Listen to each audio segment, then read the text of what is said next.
So you need to get some amazing stories or quotes or just some real insight from someone for a project, right?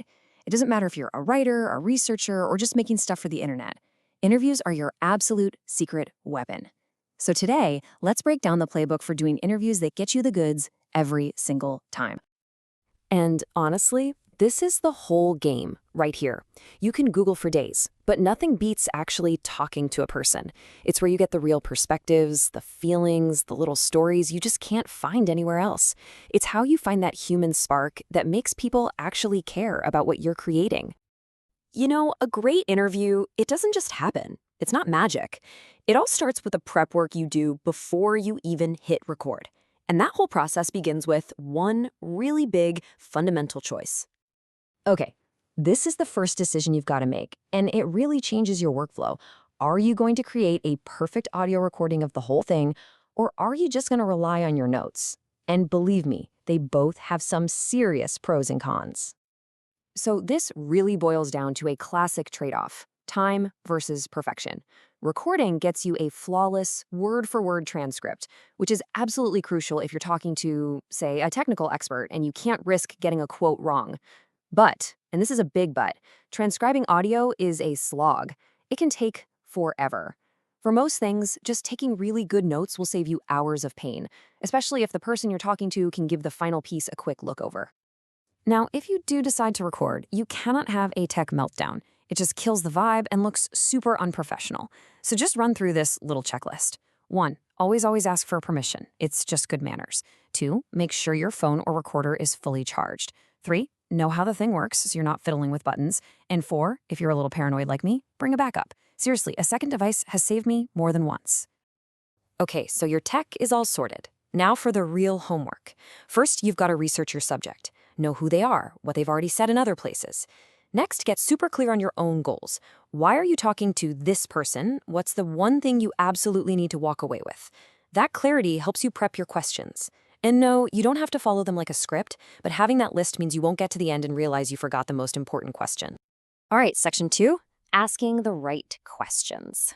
So you've done your prep, you're sitting across from the person, you're in the interview. From this moment on, the quality of everything you get depends on one thing and one thing only: asking the right kind of questions. And the most powerful tool in your entire toolkit is the open-ended question.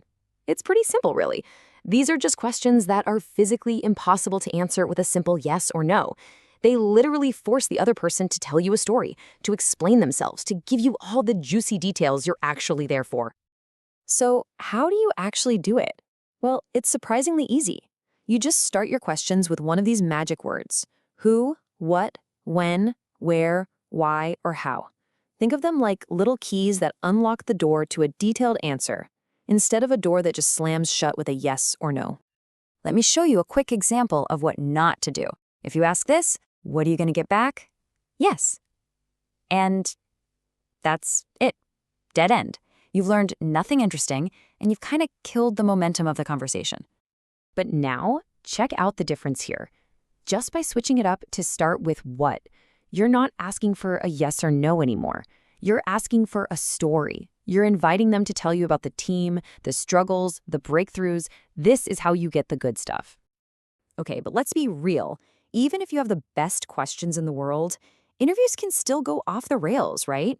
Your subject might start using a bunch of jargon, or they get lost in boring details, or maybe they just give you way too much information.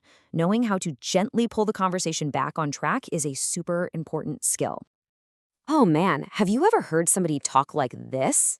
It's that classic corporate speak. It sounds kind of important, but what does it actually mean? Nothing. It's totally useless. You can't write a compelling story about leveraging innovative solutions. So here's the fix. It's so simple and it works every time. When you hear that kind of jargon, just lean in and say something like, "That sounds fascinating. Could you give me an example of that?" Or, "Could you tell me a story about a client who experienced that?" Instantly, it forces them to be concrete, to be visual, and to give you something a real person can actually understand. And here are a couple other common problems. What if they get totally lost in the weeds, just giving you way too much technical detail? Just ask, how does this connect to the bigger picture? It helps them zoom back out. And what if you're the one who's getting lost, just drowning in information? Just ask, Out of everything we've talked about, what's the one thing you really want people to remember? That question forces them to give you the headline. All right, you've asked amazing questions, you've steered the conversation like a pro, and you've got a ton of great material. You're almost there. It's time to wrap it up. But listen, how you end an interview can be just as important as how you started. This, right here. This is the single most important question you can ask, so you need to ask it at the end of every single interview. It does two amazing things. First, it's just respectful. It shows you care about their whole story. But more importantly, this is often when you get the real gold, the one thing they were dying to tell you about the entire time. I'm telling you, whatever you do, do not skip this question. So when you put it all together, the biggest takeaway is really a change in how you think about it.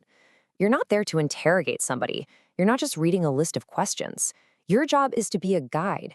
You do the prep, you listen really carefully, and you just gently guide them towards sharing their best and most interesting stories. Because at the end of the day, every single person has a unique story to tell. And when you use these techniques, you're not just collecting facts and figures, you're unlocking those stories. So the only real question left is, what incredible story is out there just waiting for you to find it?